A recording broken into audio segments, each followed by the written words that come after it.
onder die kruis aan my heilandse voet, hiel ek daar neer met 'n bang gemoed. Daar vind ek reiniging in sy bloed, nou sing ek ere, ja ere sy naam. Ja ere sy naam. Ja ere.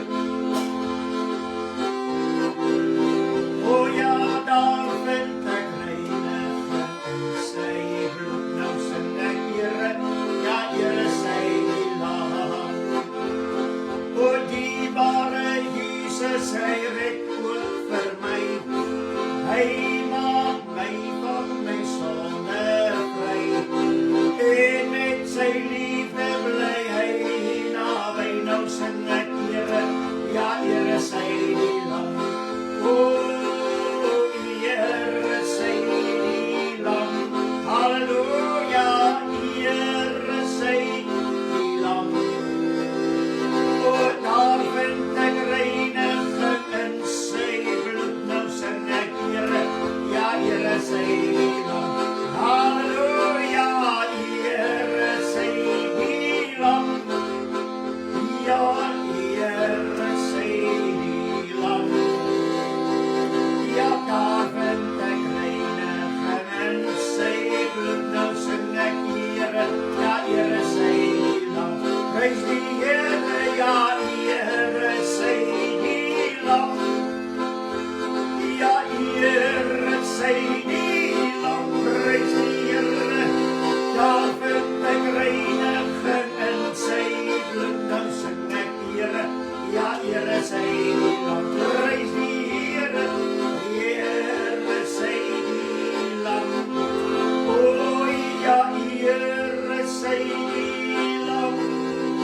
O daar vind ek reiniging in sy bloed, nou sing ek ere sy naam. O daar is krag, ja wonderbare krag in die dierbare bloed van die Lam. Daar is krag, o krag, ja wonderbare krag, die dierbare bloed van die Lam. O daar is krag, wonderbare krag in die dierbare bloed van die Lam. Daar is krag, ja wonderbare krag in die dierbare bloed van die Lam. Daar's geneesing, wonderbaar geneesing in die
aan die lam uit sy bloed gestort vir my.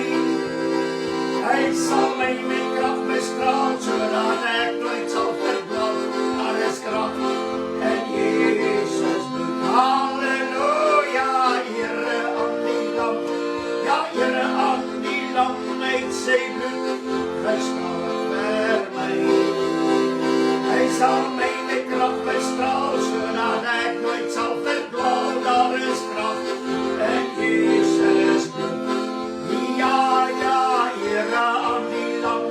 Ja, Here aan die lam uit sy bloed gestort vir my. Hy sal my met krag bestraal, sodat ek nooit sal verdwaal. Daar is krag in Jesus bloed. Halleluja, Here aan die lam. Ja, Here aan die lam uit sy bloed gestort vir my. Hy sal my met krag bestraal, sodat ek nooit sal verdwaal.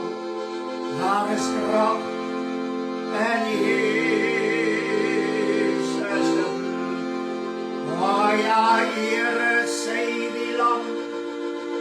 Ja, Here sy die lam. Hy het sy bloed gestort vir my. O, hy sal my met krag bestraal, sodat ek nooit sal verdwaal. Daar is krag in Jesus bloed.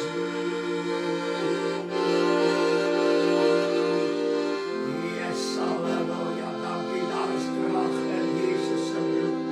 Prys die Here, halleluja. Prys die Here. Vader, Onse Vader wat in die hemel is, laat U naam geheilig word, laat U koninkryk kom, laat U wil geskied, soos in die hemel net so ook op die aarde. Dankie dat U die lam vir ons voorsien het.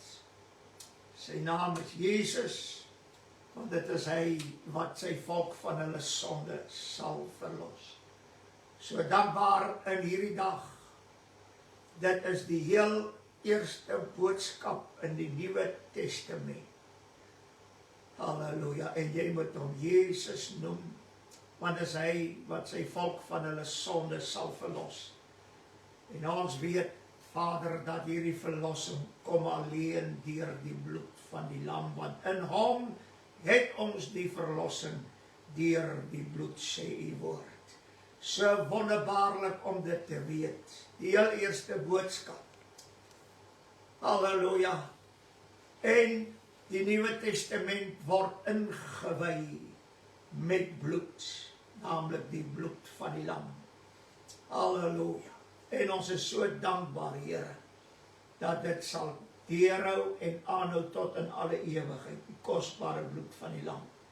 Baie, baie dankie, Here Jesus, vir wat U vir ons gedoen het. Dankie dat U het gekom en U het ons waarlik verlos deur U bloed. Deurdat U eie lewe gegee het. Ons wil aan U al die lof en die eer bring. Dankie vir die Heilige Gees, wat die hele tyd saam gewerk het. Opwekkingskrag, krag tot nuwe lewe, nadat ons die lewe in Christus deelagtig geword het. En ons prys U, dat ons in hierdie dag kan uitroep na U, wat ons weet, soos die woord sê, ons kan tot die Vader gaan en roep Abba Vader deur een Gees. Halleluja. Maar ons dank U dat U woord sê, alles wat ons vra, alles wat ons bid, alles wat ons soek, moet ons doen in die naam van Jesus, en ons eer U, dat ons U naam kan gebruik, Here, want dit is kragtig, dit het gesag, ja, Here Jesus, en dit dra ons dag vir dag. Baie, baie dankie vir alles wat U gedoen het. Ons wil U net loof en prys. Dankie dat ons deel geword het van die bloedfamilie. Kinders van die Here wat genoem word bloedgewastes. En soos ons baie maal sing, as die verlostes huis toe gaan. En hierdie verlossing is alleen deur u kosbare bloed. Baie dankie dat ons in hierdie dag weet dat u het die bloed vergiet sodat daar vergifnis kan wees, die bloed uitgestort sodat daar ook reiniging en verlossing van sonde kan wees. Baie dankie Here Jesus dat ons aan die tafel ook kan sit in hierdie dag met hierdie wete dat u het die tafel vir ons voorberei. Die Vader het die offer voorsien. En dankie vir die voorbereiding dat u eie lewe gegee het. En dankie dat ons weet dat net soos wat u elke maal die disippels bedien het aan die tafel, ons in hierdie dag ook 'n voorreg het om met hierdie wete dat u is die een wat selfs die offer aan ons bedien. Die liggaam, die brood, en u bloed, die beker, die wyn. Halleluja. En ons weet in al twee is daar lewe, die ewige lewe. En ons eer u, omdat ons weet dit werk in ons lewens. Ons wil ook nou saam bid, Here, terwyl ons by die tafel sit, vir almal wat siek is. Ons wil dankie sê vir genesing deur u wonde. O, halleluja. Ons weet, Here, hoeveel maal het u net in kort gesê, jou sonde is jou vergewe. En die sieke het gesond geword. Maar ons bid dit in hierdie dag in die naam van Jesus. Genesing vir elkeen. Halleluja, sodat u verheerlik kan word. Dankie vir genesing deur u wonde. So bid ons vir al die gebedsversoeke ook, almal met die Here bekend. En die Here deur die woord het ons gesien, waar man en vrou geroep het na die Here, daar het die Here geantwoord en ons weet, u doen dit nog steeds en ons eer u daarvoor. Dankie weer eens Here vir al die reën, dankie vir die reën wat val, dankie vir opvolgreën, dankie Here vir reën op plekke waar dit droog is. Ons roep die Here aan, Here, want ons weet, dit is net deur die reën wat u gee, dat alles kan groei. En daarom roep ons na die Here ook daarvoor. Dankie dat u elkeen 'n seën dan ook met reën al die plekke waar dit nou nodig het. Halleluja. En ons bid Here in hierdie oomblikke, elkeen wat 'n oor het om te hoor, dat hy sal hoor wat die Gees aan die gemeente sê. Bestryk elke oor met die kosbare bloed, sodat net die waarheid van die woord sal ingang vind in elke lewe. Halleluja. Seën ons dan so aan die tafel. Dankie dat ons weet, die liggaam is die brood van die lewe, wat vir ons gegee is. Die liggaam is gebreek, sodat daar vir ons almal deel kan hê aan die brood, saam kan eet. Ja, prys u wonderlike naam. En ons weet, daar is meer as genoeg. Halleluja, so ook die kosbare bloed, Here wat u gesê het, dit is u bloed in die Nuwe Testament, en die Nuwe Testament in u bloed. Drink daarvan, doen dit tot my gedagtenis, en die Here baie, baie dankie, dat ons besef waarmee ons werklik te doen het, sover u liggaam en u kosbare bloed aangaan. Laat ons dan sal volhard met hierdie evangelie, en vas sal staan in dit wat die Here ons geleer het uit sy woord. Baie dankie, dat u so in elke lewe werk tot verheerliking van u naam, en seën nou die tafel aan elke eens se lewe. O Here, gees, siel en liggaam, dat dit verkoop sal word, deur om aan die tafel te sit. Baie dankie daarvoor in Jesus se mooi naam, en ons prys. Amen en amen. Prys die Here. Ons is dankbaar om saam te wees in hierdie dag. Ons groet julle almal in Jesus se mooi naam. En ons wil aan die Here baie dankie sê vir 'n voorreg dat ons weer aan die tafel van die Here kan sit. Ek is pastoor Flippie Gerber. My telefoonnommer is 082-874-1705. Halleluja. Dis seker een van die wonderlikste plekke om te wees is by die tafel van die Here. En daarom wil ek net hierdie skrifgedeelte lees Want wat Paulus hier geskryf het, kan jy by elke tafel gebruik, want dit dra die hele boodskap weg. Hy sê hierdie mooi woorde in 1 Korintiërs 11, 23ste vers. Hy sê, want ek het van die Here ontvang, wat ek aan julle oorgelewer het. Ek wil net hier so sê, dat Paulus het 'n openbaring van Jesus Christus gehad.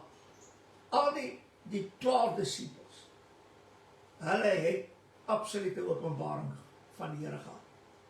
Paulus was nie daar nie. Hy was nie deel daarvan. Maar die Here kom en Paulus kan op die einde van die dag sê, ek het 'n openbaring van die Here Jesus gehad.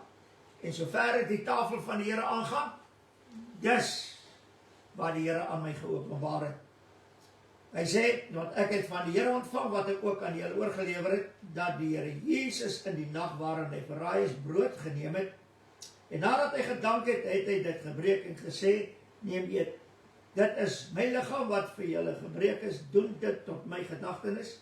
Net so ook die beker na die ete met die woorde, hierdie beker is die Nuwe Testament in my bloed. Dis seker die grootste boodskap in die Nuwe Testament is, hierdie beker is die Nuwe Testament in my bloed. Dit meen totaal, geheel en al.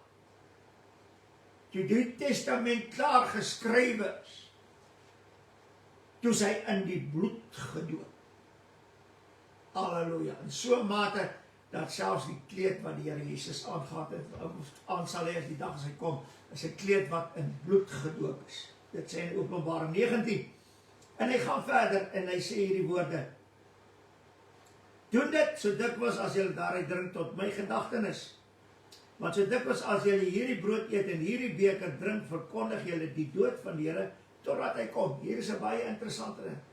Hoekom verkondig ons die dood van die Here totdat hy kom?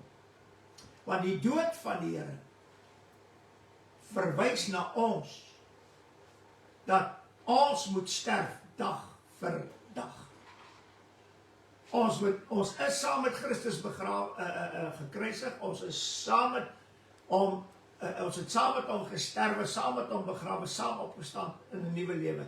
So, elke keer wat ons aan die tafel van die Here sit, moet ons kyk waar ons staan. Halleluja. Is elke dag vir jou nog dit? Jy is saam met Christus gekruisig, jy het saam met hom gesterwe, jy het saam met hom begrawe, en saam met hom opgestaan om 'n nuwe lewe te wandel. Is ons daar? En dit is waarom hy ook in Romeine 12 vers 1 sê, hy sê ons moet ons liggame gee as 'n lewende, heilige en aan God 'n welgevalle offer. Wanneer? Elke dag. Nou hier is 'n interessante ding, dat Jesus het die offer gebring.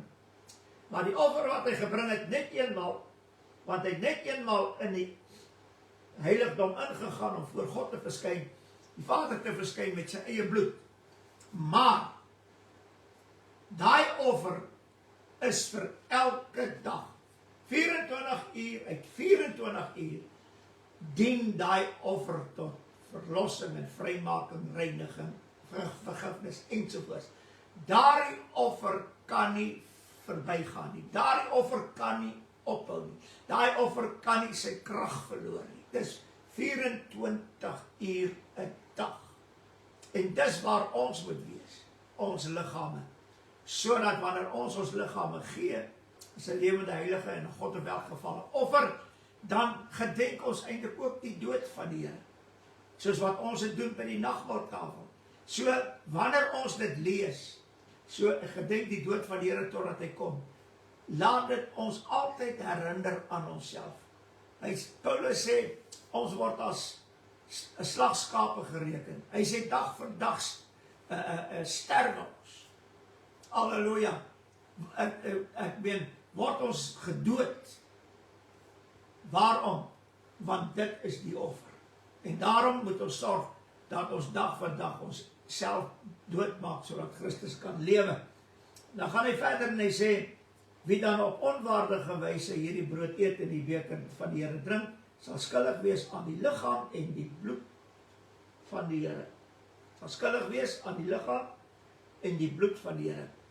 Maar die mens moet homself beproef en so van die brood eet en uit die beker drink. Nou hier is 'n interessante ding. Om self beproef, dit is nie jou selfoordeel nie. Verstaan dit baie mooi. Dis beproef. Nou beproewing is dit. Halleluja. Die Here sê vir Moses, hy sê vir Israel, ek wil hulle beproef of hulle na my woorde gaan luister. Sê vir Israel dat die manne wat ek stuur, hulle kan vir 6 dae optel, maar op die 6de dag moet hulle vir elkeen 2 gomer optel, sodat daar nie op die Sondag op die Sabbat sal uitgaan om manne op te tel nie. Wat het van die volk gedoen? Ek meen, toe dit die Sabbat is baie interessant, hulle het vir hulle 'n dubbele deel op die 6de dag opgetel. Maar, jy weet maar, soos die mens, hy soek altyd meer, miskien is daar vir my nog iets. Is dit nie so nie? En wat het gebeur? Hulle het uitgegaan. En wat het beproef het, is dat die mense luister nie na die woorde van die Here nie. En dit is die groot ding. Jy moet jouself op die proef stel. Luister jy werklik na die woorde van die Here? Dit wat ons nou net gelees het oor die nagmaal, oor die avondmaal, nee. Luister ons regtig na dit. Hy sê, stel julle self op die proef. En so van die brood eet en uit die beker drink, soos wat Paulus dit alreeds verduidelik het. Ons moet luister, want wie op onwaardige wyse eet en drink 'n oordeel oor homself, terwyl hy die liggaam van die Here Jesus nie reg onderskei nie. Op onwaardige wyse, wanneer jy jouself op die proef gestel het, of jy gaan luister na die woorde wat die Here gespreek het, dit bepaal vir jou dit, en dit is dat, en dit is as jy nie luister na die woorde van, as jy nie na die woord van God luister nie, en dit nie lief het nie, halleluja, dan doen jy, wanneer jy by die tafel van die Here sit, doen jy dit op 'n onwaardige wyse. Ons is so geneig om net na sonde te kyk. Die sonde word vergewe en die mens word gered. Ek kan voor 'n nagmaaltafel, voordat daar 'n tafel is, dan kan ek neerkniel en my sonde bely en my saak by die Here regmaak en die Here sal vergewe en my reinig ensovoorts. Maar as ek nie na die woorde van die Here luister, dit nie na die woord van God luister nie, nou, hoe maak ek dit reg? En ek gaan sit so aan die tafel in ongehoorsaamheid, dan is ek onwaardig en dan drink ek 'n oordeel oor myself, terwyl hy die liggaam van die Here nie reg onderskei nie. Dit is baie belangrik. Hy sê, daarom is daar onder julle baie swakkes en sieklikes en 'n aantal het ontslap. Want as ons onsself beoordeel het, sou ons nie geoordeel word nie. So, die sonde in die saak is kragteloos. Want die bloed kan sonde in 'n oomblikse tyd wegneem. Maar as jy nie gehoorsaam is aan die woorde van die Here nie, hoe neem jy dit in 'n oomblik weg? Jy kan nie. Die bloed kan dit nie eens wegneem nie. Weet jy waarom? Want die bloed het jou gered. En jy het saligheid gekom. Om wat? Om gehoorsaam te wees aan die woord. En nou sit jy aan die tafel van die Here en jy luister nie na die stem van die Here. Jy luister nie na sy woorde nie. En ek wil vir u sê, daar sit baie kinders van die Here aan die tafel van die Here wat nie ag gee op die woorde van die Here nie. En dis waar die probleem lê. Kom, laat ons luister. Halleluja. Laat ons onsself op die proef stel of ons luister. Dat is waarom Paulus sê, ons moet ons dag vir dag beproef ons of ons nog in die geloof is. Wat te glo, om God se woord te glo, sonder om vrae te vra. As God 'n ding gesê het, is dit so. Dis wat ons moet glo. En dis baie belangrik. En hier by die nagmaaltafel is dit ook belangrik. Kyk of jy werklik luister na die woord van die Here, voordat jy in die tafel van die Here sit, voordat jy gebruik. Vergeet die sonde kan weggewas word. Halleluja, en dit is so belangrik. Prys die Here. Vader, ons dankie, dat U nou hierdie brood aan ons liggaam seën. Dankie dat U die beker ook aan ons liggaam seën. Dankie dat dit vir ons uitgestort is, tot vergifnis van sonde, reiniging ensovoorts. En ons eer U dat ons nou op 'n waardige wyse kan eet en drink van hierdie tafel. Baie dankie daarvoor in Jesus se mooi naam. Amen en amen. Woord sê nadat die Here gedank het, het hy die brood geneem en hy het gesê, eet daarvan. En dit is wat ons moet. Kom ons vat die broodjie in ons hand en sê vir die Here, baie dankie dat ons deel het aan sy liggaam. Halleluja. Prys die Here. Baie dankie Here Jesus, ons prys U. Kom ons gaan dit net saam eet.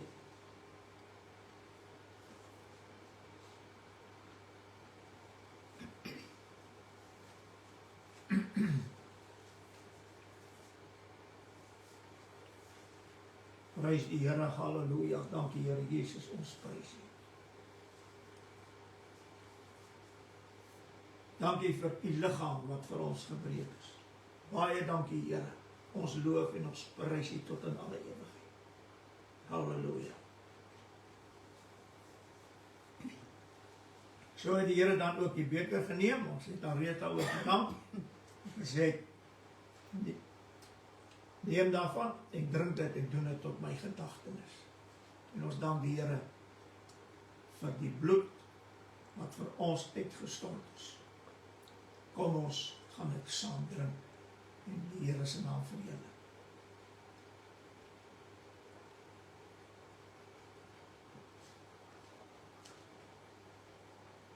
O halleluja. Prys die naam van die Here.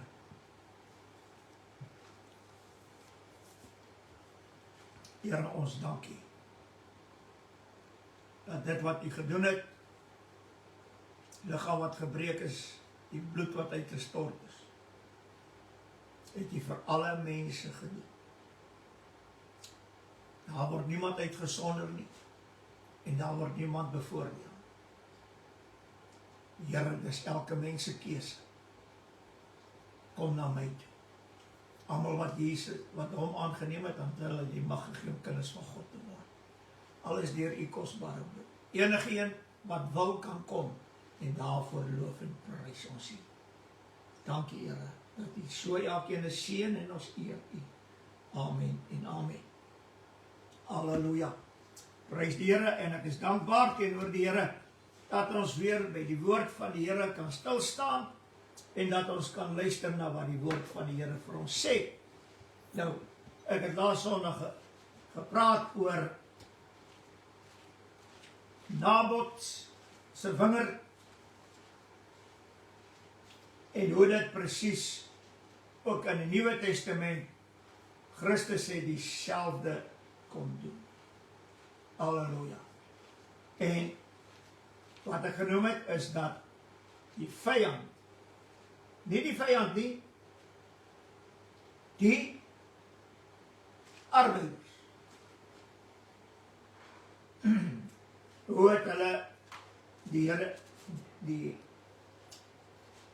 erfgenaam doodgemaak het en gesê het, dan kan ons sy erfdeel in besit neem. En dit is seker een van die grootste dinge wat vandag gebeur. Ek gaan dit vinnig noem, want dit is vir my baie belangrik. En dit is dat elke kerkorganisasie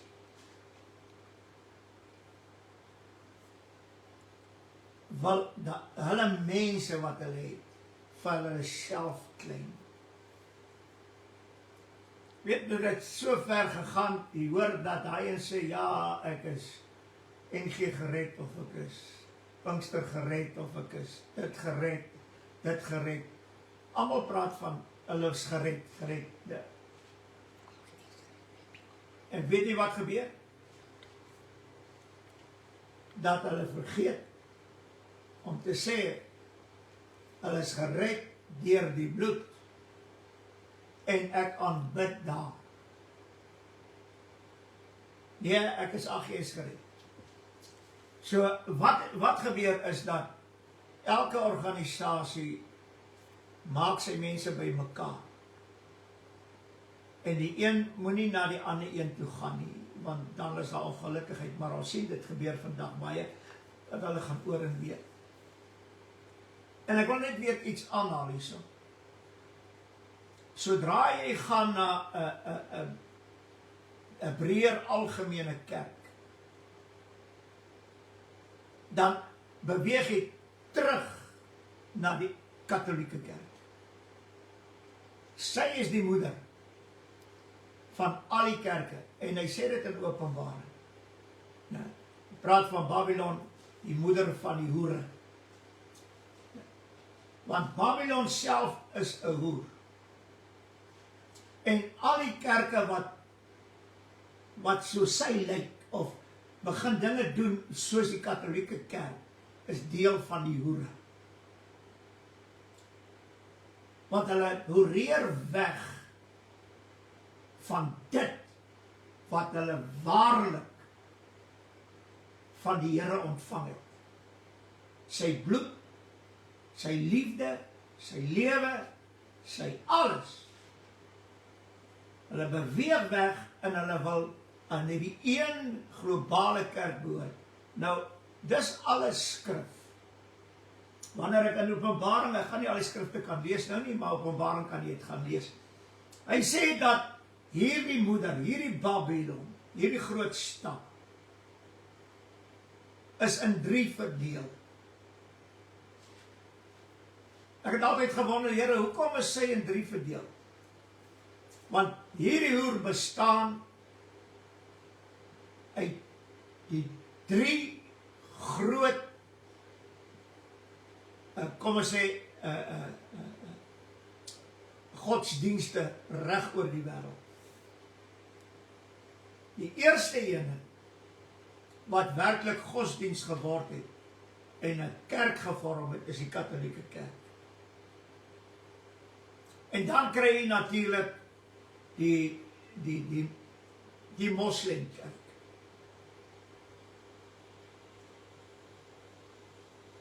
En dan kry jy natuurlik die katholieke kerk, is baie interessant, die katholieke kerk en die ware wedergeborenes, is 2 verskillendes. Maar hierdie 3, moslim, katholieke kerk en die ware Christene, gaan op die ou tyd, aan die einde van die tyd, gaan hulle een groot kerkorganisasie word. En ons sien dit al reeds, dat hulle bou, in Afrika bou hierdie groot tempels, wat al 3 gelowe verteenwoordig. Kerkgebou, maak nie saak wat. Want soos wat die woord van die Here dit sê, so sal dit uitkom.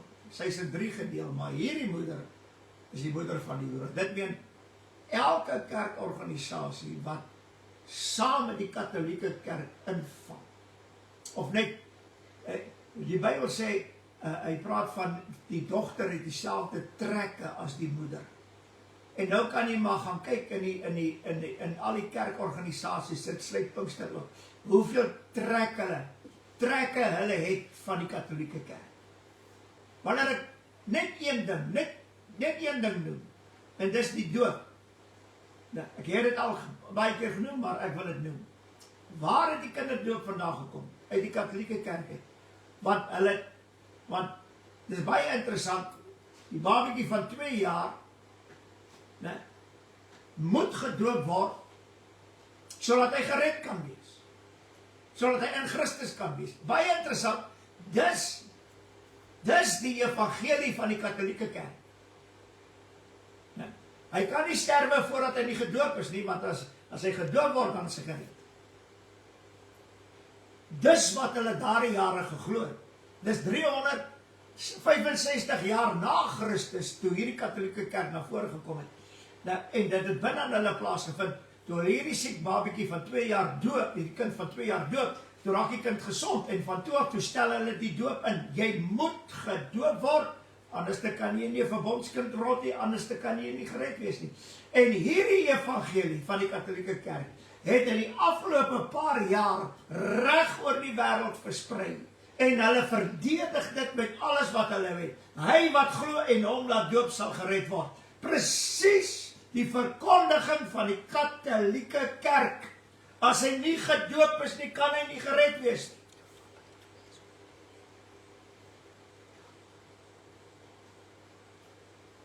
Presies. Waarom?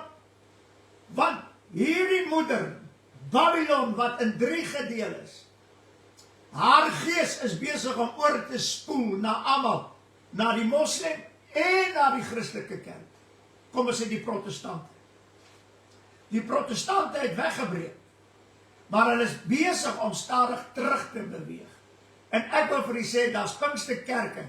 As ek vir julle hulle lering en hulle kerkkonstitusie kan verduidelik, gaan julle staan hoe ver die Katolieke Kerkgees binne in hulle begin werk het.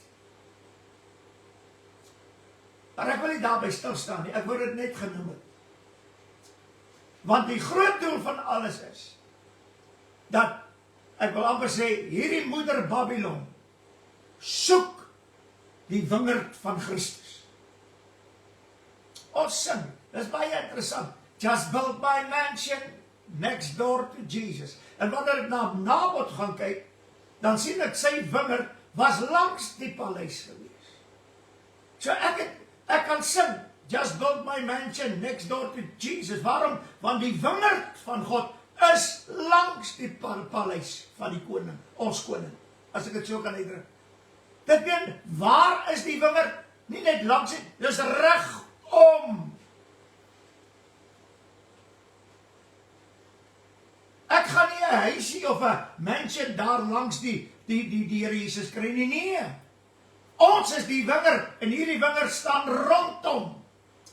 As ek dit so kan uitdruk, and we all will sing eternity for what? Singing around the throne.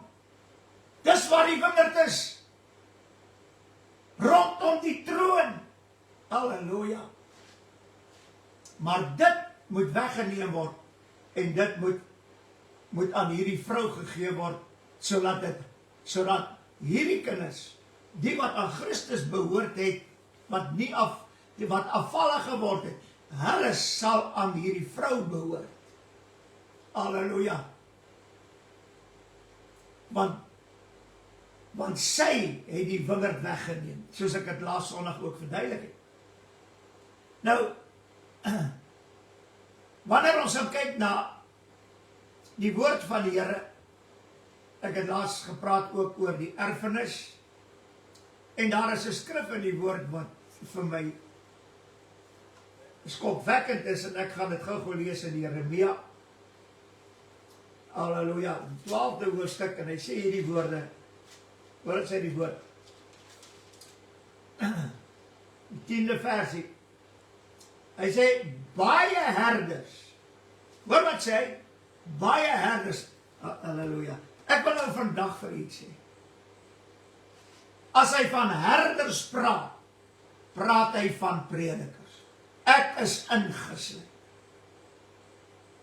die volgende prediker is ingesluit, het maak nie saak wie hy is en waar die kerk is, of hy interkerklik is, maak nie saak of hy sy eie samenkomst hou, op hom eie interkerklik, maak nie saak wie hy is nie. Volgens die woord word hy ingesluit. Hy sê, baie herders het my wingerd verniel.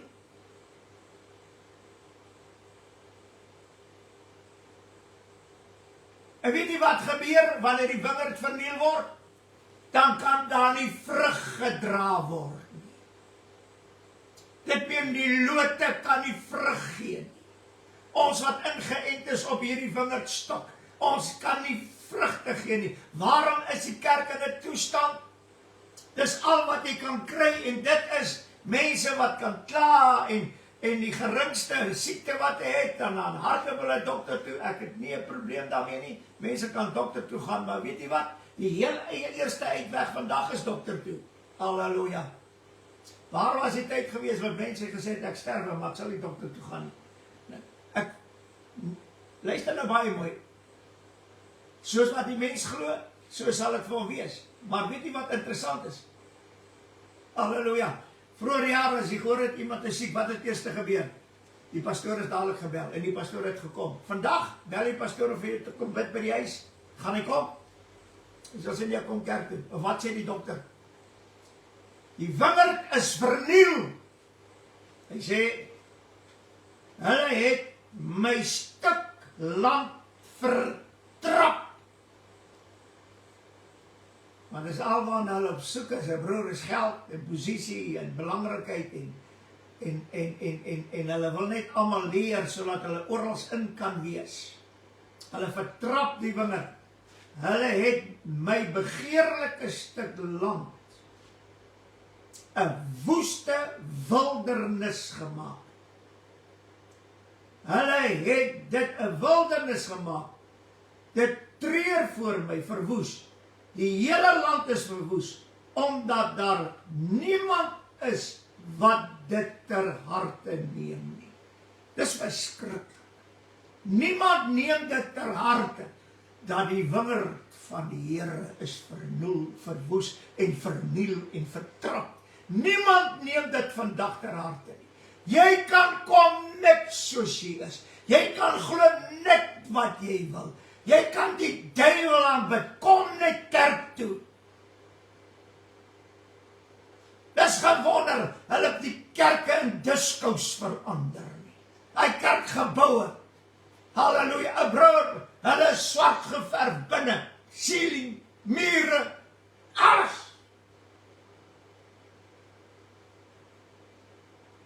Ek was in plekke gewees waar mense my genooi het.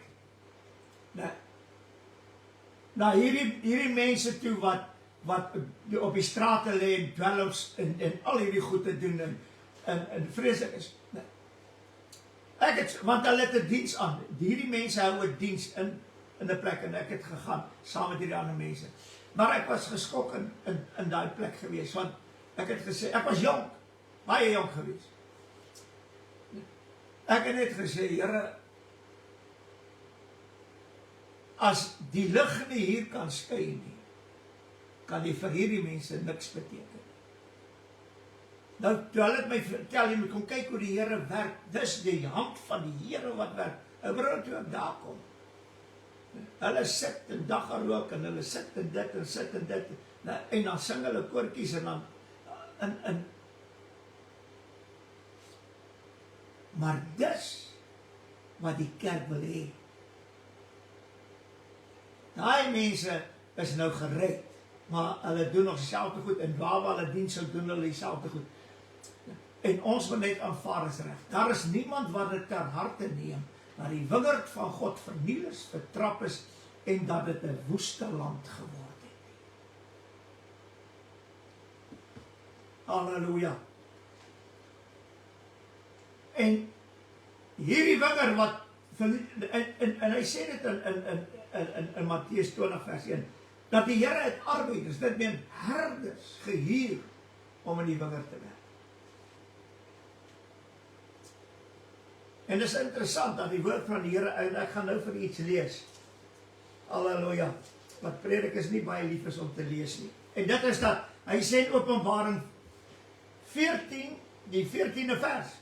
En ek het gesê, en kyk, daar was 'n wit wolk, en een soos 'n mens se seun wat op die wolk sit, met 'n goue kroon op sy hoof, en in sy hand 'n skerp sekel. Nou, wanneer ons na Openbaring toe gaan, die 19de hoofstuk, dan lees ons, hy sê, en toe het ek die hemel geopend gesien vanaf die 11de vers, en daar was 'n wit perd, en hy wat daarop sit word genoem getrou waaragtig, en hy oordeel en voer oorlog en geregtigheid. Hy sê, en sy oë was soos 'n vuurvlam, en op sy hoof was baie krone, en hy het 'n naam wat geskryf is, wat niemand ken nie, behalwe hy self nie. En hy was bekleed met 'n kleed wat in bloed gedoop was, en sy naam is die woord van God. Maar hierso sê hy sit op die wolke. Hy sit op hierdie wolk. Seun van die mens, en hy het 'n sekel. En hier is 'n interessante ding. Hy sê, en 'n ander engel het uit die hemel, uit die tempel gekom en met 'n groot stem geroep, na hom wat op die wolk sit, dit meen na Christus wat op die wolk sit. Wanneer hy kom na die groot verdrukking. Halleluja. En hoor wat sê die woord van die Here. Ek wil hê jy moet vandag iets besef. Wanneer die Here Jesus kom en hy sit sy voete op die Olyfberg, dis na die verdrukking, dan gaan die olyf, daai berg in twee split. Die woord van die Here sê dit vir ons baie duidelik. Nou, en hierdie dal gaan 'n parskyp word. Maar hoor wat sê hy net verder. Slaan die sekel in en maai, want die uur het gekom om te maai, omdat die oes van die aarde oorryp geword het. Waarom het die oes op die aarde oorryp geword? Omdat die lankmoedigheid van God getalm het.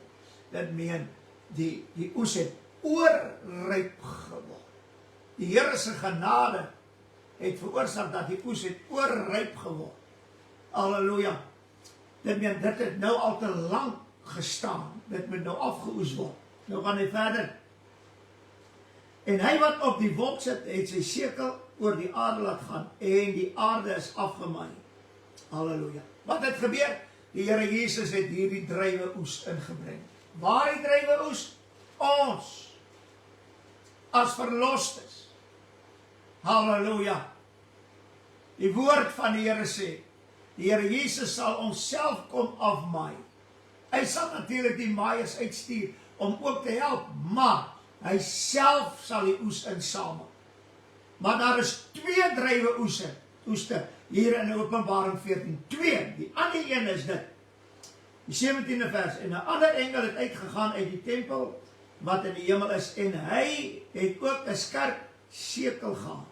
En 'n ander engel wat mag het oor die vuur gehad het uit die altaar uitgegaan en met 'n groot stem geroep, en hom wat die skerp sekel het gesê, slaan jou skerp sekel in en samel die trosse van die wingerdstok van die aarde in, want sy druiwe het ryp geword. En die engel het sy sekel oor die aarde laat gaan en die wingerdstok van die aarde afgeoes en dit gegooi in die groot parskyp van die grimmigheid van God. En die parskyp is buite die stad getrap. Die bloed het uit die parskyp gekom tot die toons van die perde 200 myl ver. So wat het gebeur as jy dit reg sien? Wanneer die Here Jesus kom, gaan daar twee druiwe oeste afgehaal word. Hoe gaan dit gebeur? Ons dink baie keer as ons hierdie vers lees dat dit gebeur nou. Nee. Halleluja. Kom ons gaan gou na Johannes 15 toe. Ek het dit laas keer net vinnig ook genoem. Die Here Jesus sê, ek is die ware wynstok, my Vader is die is die landbouer. Hy sê, en elke loon wat geen vrug dra nie, die maak hy skoon sodat dit meer vrug kan dra. Maar wat die Vader doen is, hy sê hierdie woorde, ekskuus. Hy sê, elke loot wat in my nie vrug dra. Dit meen, hierdie loot is in my. Hierdie loot is in my. Dit meen, hy is deel van die wingerdstok. Dit meen, my lewensstap, my bloed vloei deur daardie ene, sodat hy kan vrug dra. Hoor wat sê die woord? Neem my weg, maar die ene wat vrug dra, dit maak hy skoner. Hy sê, julle sal reeds rein deur die woord wat ek tot julle spreek. Hy sê, bly in my, soos ek en julle. Net soos die loot geen vrug kan dra van homself, as dit nie in die wingerdstok bly nie. So julle ook nie, as julle nie in my bly. Dit meen ek as wingerdstok moet in Christus bly. En ek kan alleen in Christus kom deur die verlossing. In hom het ons die verlossing deur sy bloed. Ek kan net in hom kom deur sy bloed, want deur die bloed kry ek verlossing, en dan is ek in Christus, en so moet ek in Christus bly. Hy sê, ek is die wynstok, julle die lote. Wie in my bly, en ek in hom, Hy dra veel vrug, want sonder my kan julle niks doen nie. As iemand in my nie bly nie, word hy uitgewerp soos 'n lood wat verdroog. Nou, hy sê aan die gemeente, die 7de gemeente sê die woord van die Here. Hy sê, omdat jy nie koud of warm is nie, sal ek jou uit my mond uitspieg. Was jy maar toch koud of was jy toch maar warm gewees? So, die lou persoon wat uitgespieg gaan word, is die lood wat geen vrug dra nie. Hy gaan uitgehaal word. Het iemand eendag gesê, ja, maar daardie een is deel van die liggaam van Christus, en as hy nou uitgespieg word, dan is daar 'n lid uit die liggaam. Kom wat sê ek nou vandag vir jou? Dis nie of hy 'n lid in die liggaam is hy nog 'n lood in Christus. Want as hy nie vrug dra nie, gaan hy eendag uitgehaal word, uitgespieg word. Nou wil jy vir my kom sê, omdat hierdie 'n lid in die liggaam is, dat die Here kan nie sonder hierdie lid gaan nie, die Here sal hom nie uitspieg nie. Wat se leuen verkondig jy? Dis absoluut hierdie evangelie wat vandag aan die gang is. Hierdie breë kerk evangelie. Hoor wat sê?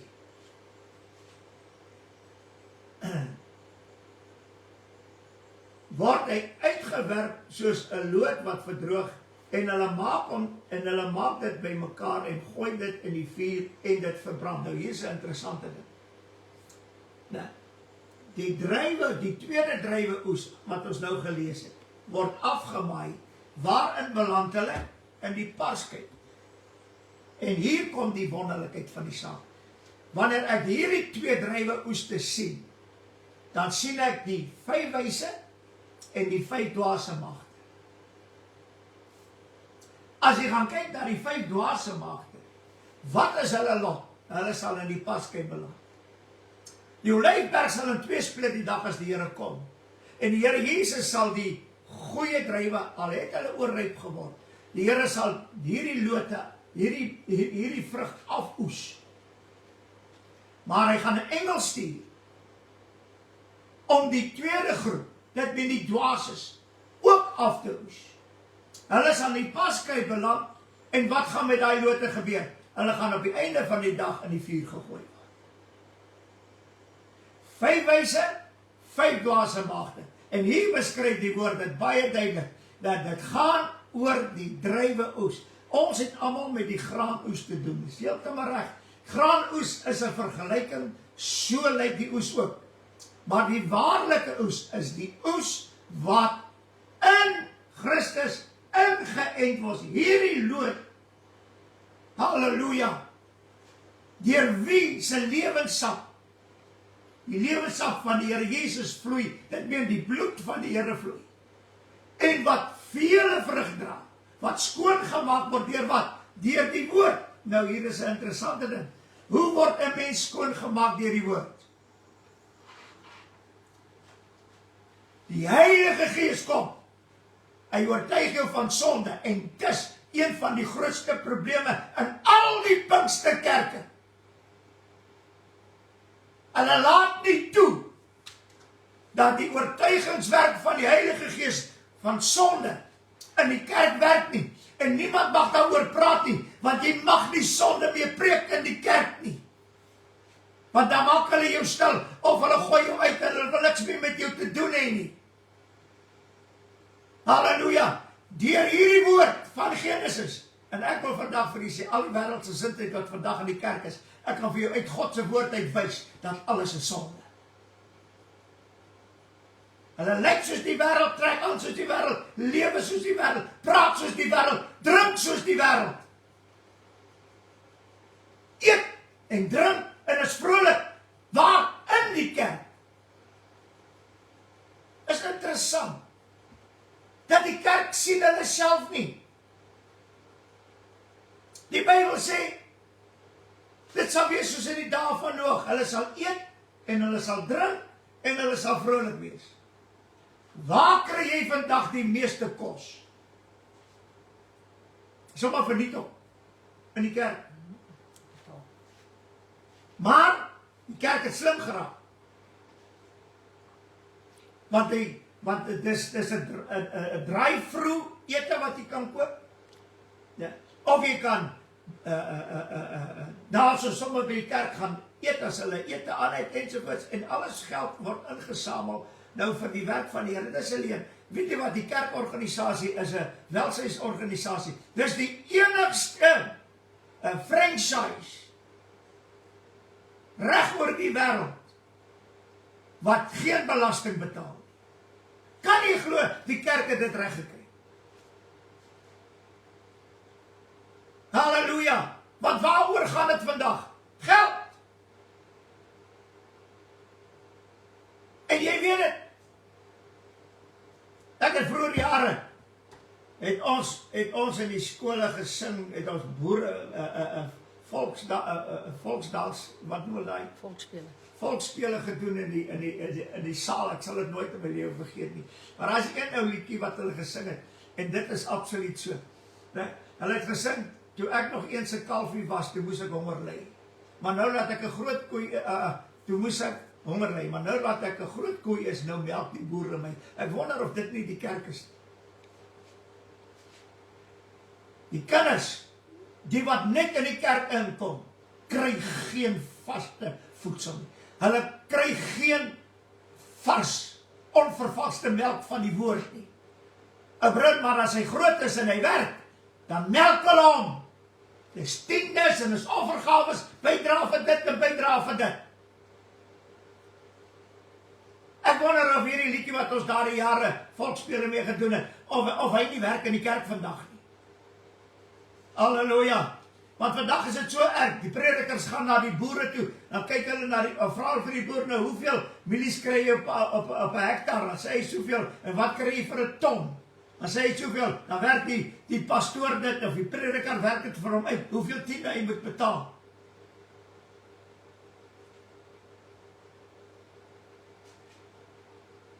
En nou kom hulle met die first fruit. Die Here weet, hulle vat die first fruit, wat eintlik die goddelikste iets in die Nuwe Testament is, vat hulle vir geld. Dit meen, die 1 Januarie van elke jaar moet jy jou jaarlikse inkomste vat, en jy moet nou daarvan 'n first fruit, 'n tiende gee. Dit meen, dit is 'n 13e check, wat jy vir die kerk moet gee.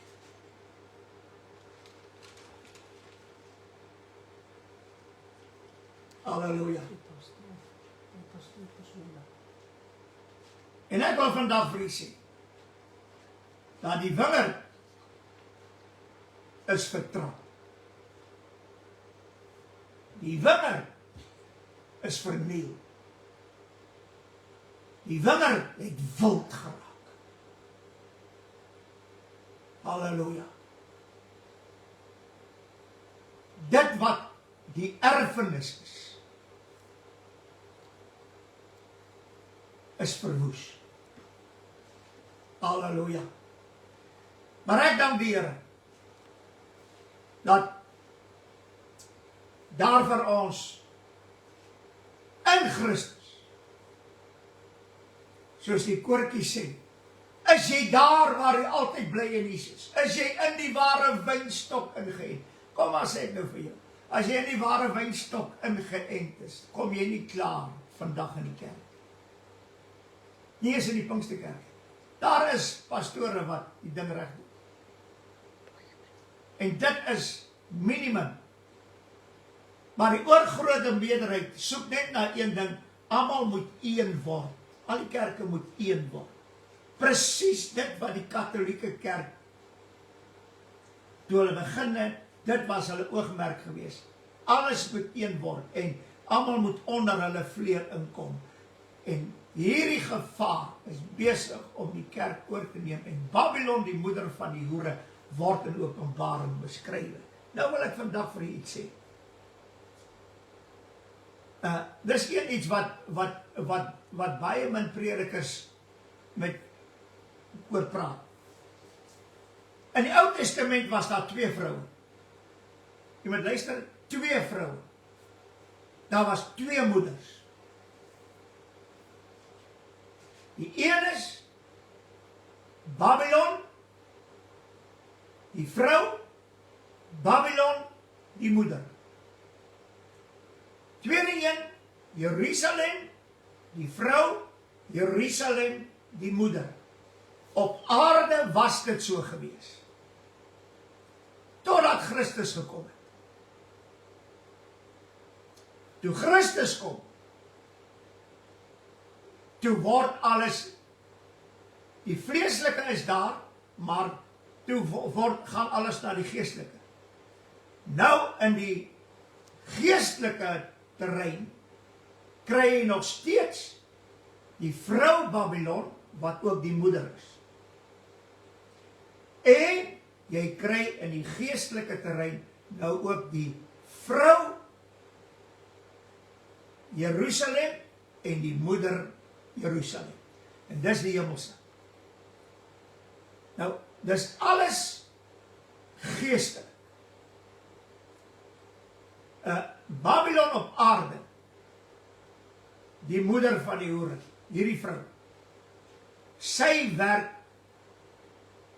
ek wil amper sê, deur die vlees en deur die vyand, die bose geeste ensovoorts, om die volk van God, wie se moeder Jerusalem daarbo is, en wat die vrou van die lam is. In die Ou Testament kry jy, word Babylon die dogter van Baal genoem. Halleluja. Babylon word die dogter. In die Ou Testament word Jerusalem dogter van Jerusalem. Sy is 'n dogter, hulle al twee is dogters. Dit is 'n interessante ding. En hierdie twee dogters, as hulle 'n moeder wil word, of 'n vrou wil word, of 'n moeder wil word, dan moet hulle 'n man hê. En ons weet, die man in die vlees was Nimrod gewees, Semiramis, en toe het oorgegaan na Isebel. In ons kant was dit wie gewees? Baie interessant, dit was Sarah gewees, maar die werklike moeder van Israel is Rachel. Jy sal vir my sê, pastoor, werk het, die Bybel sê so. Ja, ek sal vir u duidelik, Rachel. En as jy in die Nuwe Testament gaan, dat jy sien, hy praat van Rachel en haar kinders. En hier is 'n baie interessante versie in die woord van die Here, wat vir my, ek was verstom gewees toe ek hierdie versie lees, want hy praat van Rachel. Kom ons gaan kyk net 'n bietjie. Genesis 46, wil ek dit net noem. Genesis 46 is hy sê die woorde, 22ste vers.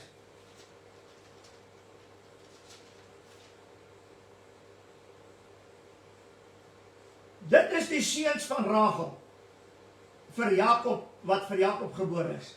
Almal saam 14 siele. Halleluja. Daar is 12 seuns vir Jakob gebore, is dit waar? Maar vir Rachel 14. Pastoor, hoe kom jy by 14? Efraim en Manasse, die twee stamme, halfstamme, wat uit Josef kom, wat in Egipte was, uit sy Egiptiese vrou, gebore. Jakob het gesê, hierdie twee seuns neem ek vir myself aan. Dit meen, hy het 12 seuns gehad, en toe Josef se seuns gebore word, toe vat hy daai twee seuns as sy eie, en hy maak hulle deel van die 12 stamme, en daarom is daar 14 siele. Daar is nog steeds 12 stamme, maar daar is 14 siele. En Rachel is die moeder van hierdie siele. Halleluja. Hoor wat sê die woord, en ek gaan dit lees in Jeremia. Prys die naam van die Here. Hy sê hierdie mooi woorde in Jeremia, 31ste hoofstuk. Halleluja, prys die Here. Kom ons lees daar die 15de vers.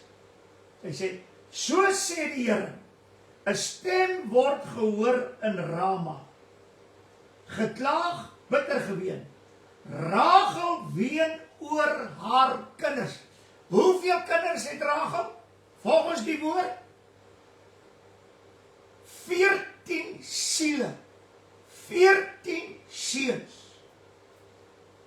En hierdie 14 maak al die kinders van Israel. Halleluja. Prys die Here. En dit is vir my so mooi. Dat hy dit vir ons so sê, ek wil net goeie so lees, sy weier om getroos te word oor haar kinders, omdat hulle daar nie is nie. En dan sê hy vir my in die Nuwe Testament, sê hy dieselfde versie, maar dis in Matteus 2de hoofstuk, kom ons gaan lees dit saam, halleluja, sê hy hierdie woorde, Matteus 2, prys die Here, 18e vers, hy sê, 'n stem is in Rama gehoor, rouklaag en geween en groot gekerm, Rachel beween haar kinders, sy wil nie getroos word nie, omdat hulle nie meer daar is nie. Die woord van die Here sê, die 17e vers, toe is vervul wat deur Jeremia, die profeet, gespreek is, toe hy gesê, wat het gebeur? Ons weet dat Herodes wou Jesus doodmaak, en hulle het na Egipte gevlug, en dis in hierdie stuk, hulle is nie meer daar nie, waarom? Is baie interessant. God het met die geboorte van Christus, het hy Israel verwerp. Die woord sê, het hulle gaan lees Romeine, het hulle verwerp. So hulle is nie meer daar nie. En Rachel tree oor hulle. Want sy is die moeder van Israel. Halleluja.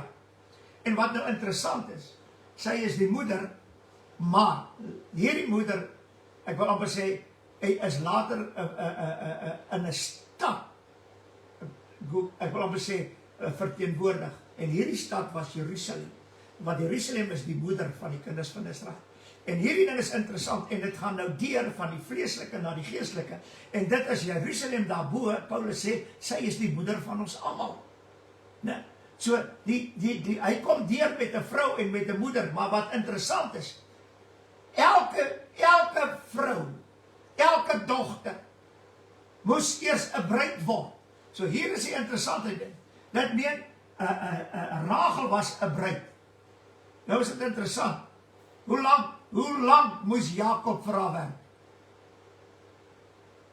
Hy moes eers 7 jaar vir Lea werk, toe kon hy 7 jaar vir Rachel werk.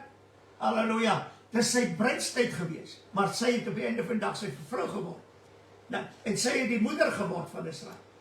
En sy is verteenwoordig in Jerusalem op aarde, wat nou die moeder is. Maar Rachel is eintlik die ene. Maar wat nou interessant is, sy kom van 'n bruid, na 'n vrou, na 'n moeder.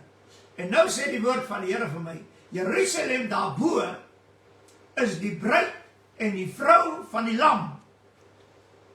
En sy is die moeder van ons almal.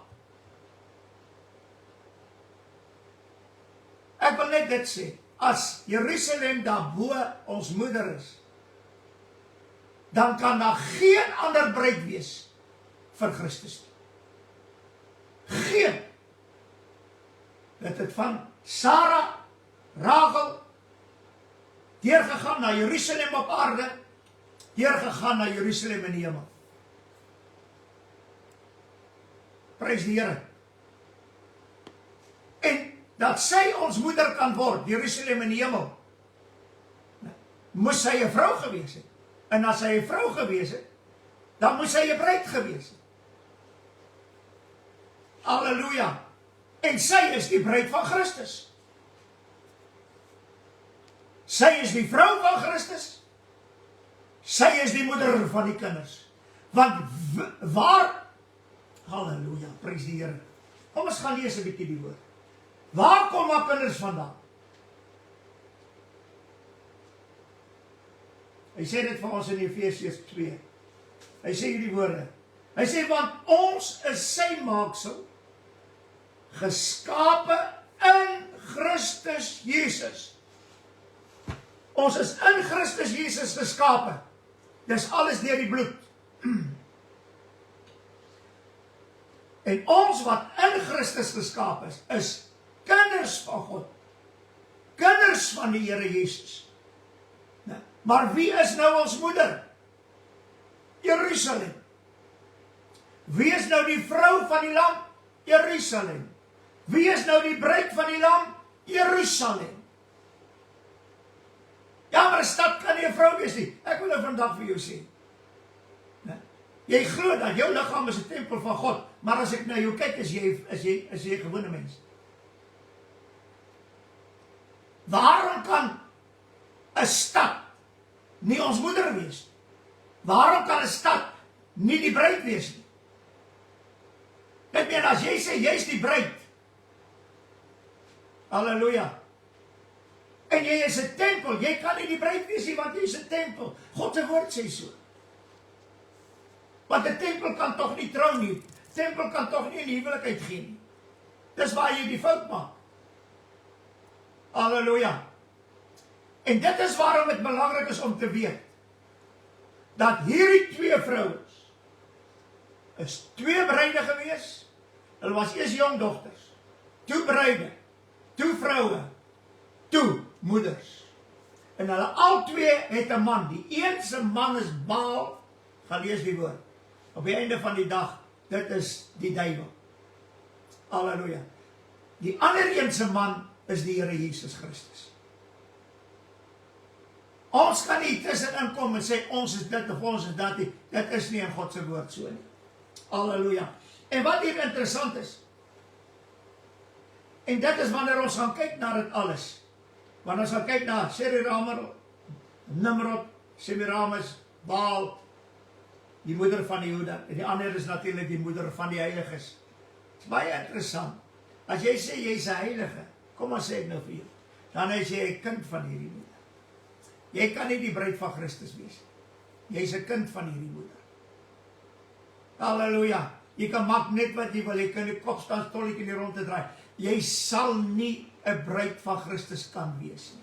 Dis klaar deur God se woord bepaal wie die bruid is. En dis klaar gelees en klaar geskrywe. Halleluja. Nou, wat hier vir my interessant is dat wanneer ek na dit alles gaan kyk, dan sien ek net een ding. Dat al hierdie prediking van vandag het die wingerd verniel. Het die wingerd vertrap. Het die wingerd verwoes. Want die moeder van die hoere soek die kinders. En die Here weet baie van hulle het nou al by haar beland. En ek wil hierdie ding vandag sê. Wanneer ek gaan kyk na die woord van die Here. Wat Paulus hier sê, en ek gaan hierdie gedeelte vir u lees, want dit is een van die mooi gedeelte in die woord van die Here. Galasiërs sê hierso van die Galasiërs 3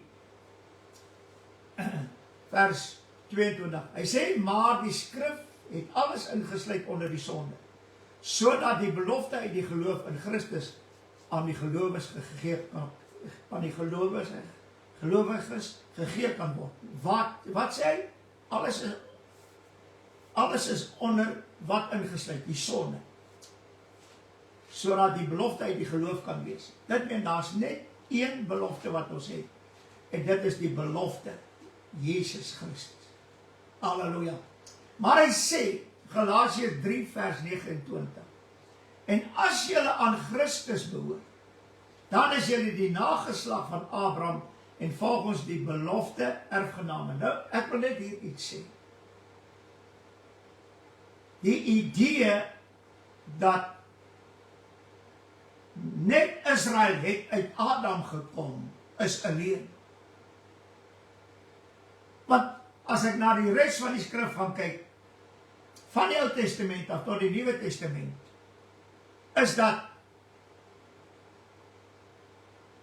Abraham het die belofte ontvang van God. Nou, sodat die wêreld, luister mooi, sodat die wêreld, gaan lees daardie gedeelte in die woord van die Here, sodat die wêreld sy erfgename sal wees. Wie? Die wêreld. Halleluja.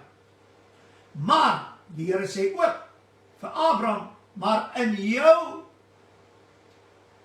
in Isak sal jou nageslag wees. Dit meen, hierdie Israeliete, dit sal in Isak wees. Maar jy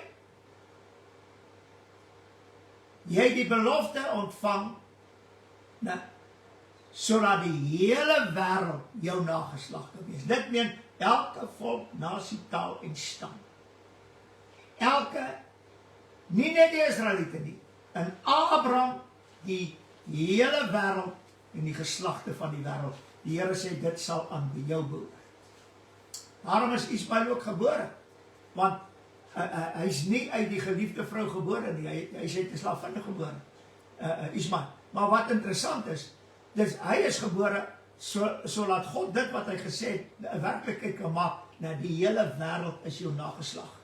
En nou sê hy, wat wil ek weer lees, hy sê, en as julle aan Christus behoort, dan is julle die nageslag van Abraham. Dit meen, elke mens, maak nie saak of hy 'n heiden is, of 'n Israeliet is, en of hy moslim is, en maak nie saak wat sy nasie of wat sy geloof hy het nie. Nee? Maar die oomblik, as hy daar kom, dat hy aan Christus behoort, dan is hulle die nageslag van God. Dit meen, die nageslag van God, of die nageslag van Abraham, is hulle wat aan Christus behoort. Die Israeliete behoort nie aan die Here nie. Dit is God se volk, ja. Maar net deur Christus, deur sy bloed, kan ek 'n bloedverwant word, en dan behoort ek aan Christus. En dan is ek volgens die belofte 'n erfgenaam van Abraham. Want daar is geskrywe dat Abraham 2 seuns gehad het, een uit die slavin, een uit die vrye. Is dit nie wonderlik nie? Maar die een uit die slavin is gebore na die vlees, die ander een is uit die vrye deur die beloftes. Interessant, die een is dood vleeslik, die ander een is die belofte. En hierdie ding is vir my wonderlik, die belofte. Ek het nie tyd om alles te noem nie, maar ek wil net dit sê. Die belofte wat God aan Abraham gemaak het, gaan deur tot en met die einde van Genesis. Waarom? Want in hierdie tydperk, dit meen die hele Genesis is onder die belofte. Die wet wat gekom het, ek wil dit amper so uitdruk, toe die wet kom, toe hou die belofte nie op nie, toe hou die belofte dit wat het is. Want nou gaan daar 'n tydperk kom van slawerny onder 'n wet. Maar die belofte bly staan. Want deur die wet te gee, het God probeer om die mens, die Israeliete op 'n plek te kry waar hulle God sal dien en nou gehoorsaam wees. En ons sien dit het nie gewerk nie. Halleluja. Deur die wet. Maar hoor wat sê hy verder. Dit is die sinnebeeld, want die vroue, hierdie 2 vroue, staan vir 2 verbonde. Een van die berg Sinai afkomstig, wat vir slawerny kinders baar. Dit is Hagar. Dit is baie interessante ding. Hagar word nou die een in slawerny. Maar nou gaan ons verder.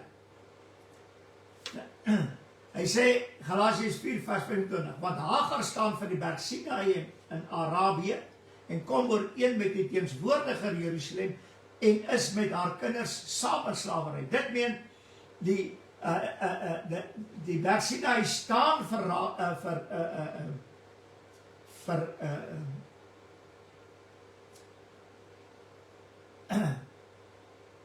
Hagar, maar heilige Jerusalem is saam in slawerny. Waarom?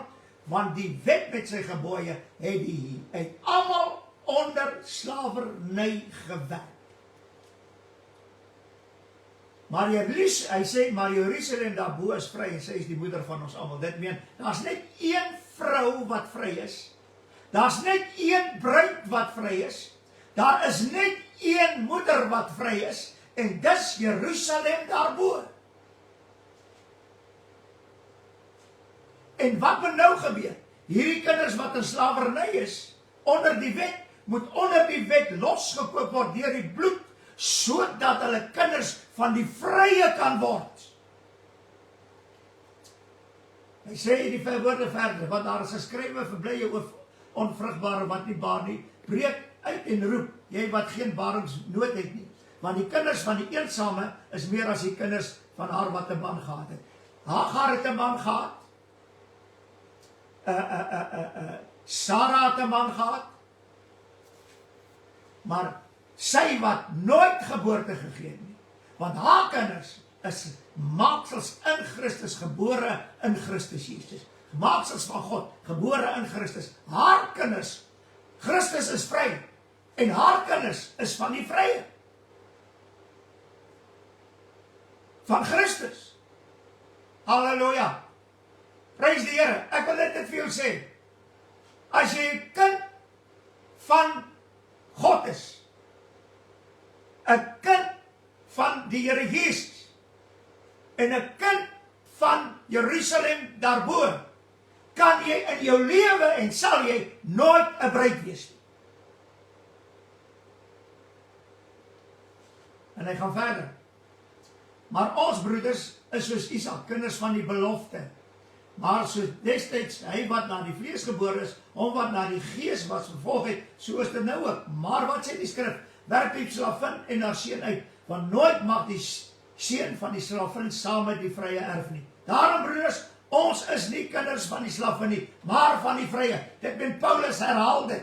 Ons is kinders van die vrye. Van wie? Van Jerusalem daarbo, wat die vrou en die bruid van die lam is. Halleluja. Ek wil net dit afsluit hiermee. Ons kry die belofte wat deurhardloop tot en met Sinai. En hierdie belofte sal in vervulling kom.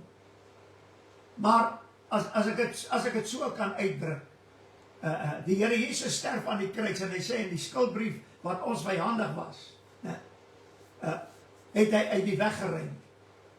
Nou, hier is 'n interessante ding. Die belofte is die weg wat God bepaal het vir die mens. En hierdie weg is die Here Jesus Christus. Maar, toe kom daar 'n wet met sy gebooie. Ek wil amper sê, op hierdie weg, die belofte kom tot, sal stand hou, maar het kom vir 'n oomblik tot stilstand. Want waarom? As ek het so kan uitdruk, op hierdie weg na die ewige lewe, het daar 'n roadblok na vore gekom. Op die weg. En wat is dit? Die wet met sy gebooie. Dit meen die belofte kom tot stilstaan, dit sal in Christus vervul word, maar nou is daar 'n padblokkade. Stop. Wag. Kom ons kyk of dit nou gaan werk. Hierdie wet met sy gebooie. En hierdie wet met sy gebooie het aangehou, plus minus vir 2000 jaar seker. En hier is 'n interessante ding. Toe Christus sterwe aan die kruis, toe vat hy van die weg af, van hierdie weg, hierdie pad, neem die Here die padblokkade weg. Luister baie mooi, hy neem die padblokkade weg, hy vernietig nie die wet nie, en die wet sal nooit verbygaan, die wet met sy gebooie. Hy sê, ek het nie gekom om die wet tot niet te maak nie, maar om die wet te vervul. Dit meen, is al wat die Here doen, hy neem hom uit die pad uit, die wat? Die wet met sy gebooie, nie tot niet nie. En wat doen hy? Nou kan Nou kan die belofte in vervulling kom, nadat hierdie padblokkade weggeneem is, die wet met sy gebooie.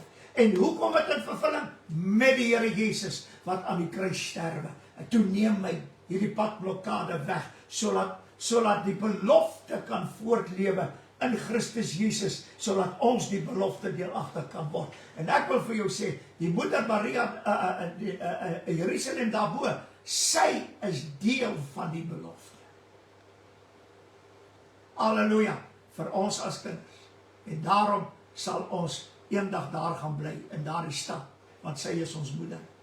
Maar dit was vir my so mooi, toe die Here dit vir my wys. Hy vat die padblokkade uit die pad uit, sodat die weg na die ewigheid oop kan wees, deur die saligheid, deur die bloed van Jesus, vir elke mens wat daar is. Daarom is ons nie meer onder die wet nie.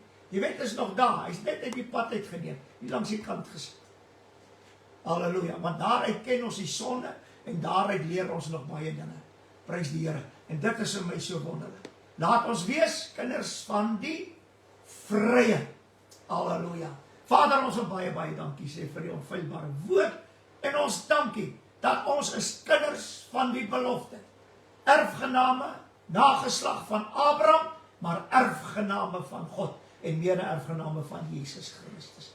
Dankie dat u die padblokkade uit die pad uitgevat het. Nou kan ons vry op hierdie weg loop, tot in die ewige lewe. Halleluja. Baie dankie daarvoor, in Jesus se mooi naam en ons prys. Amen en amen.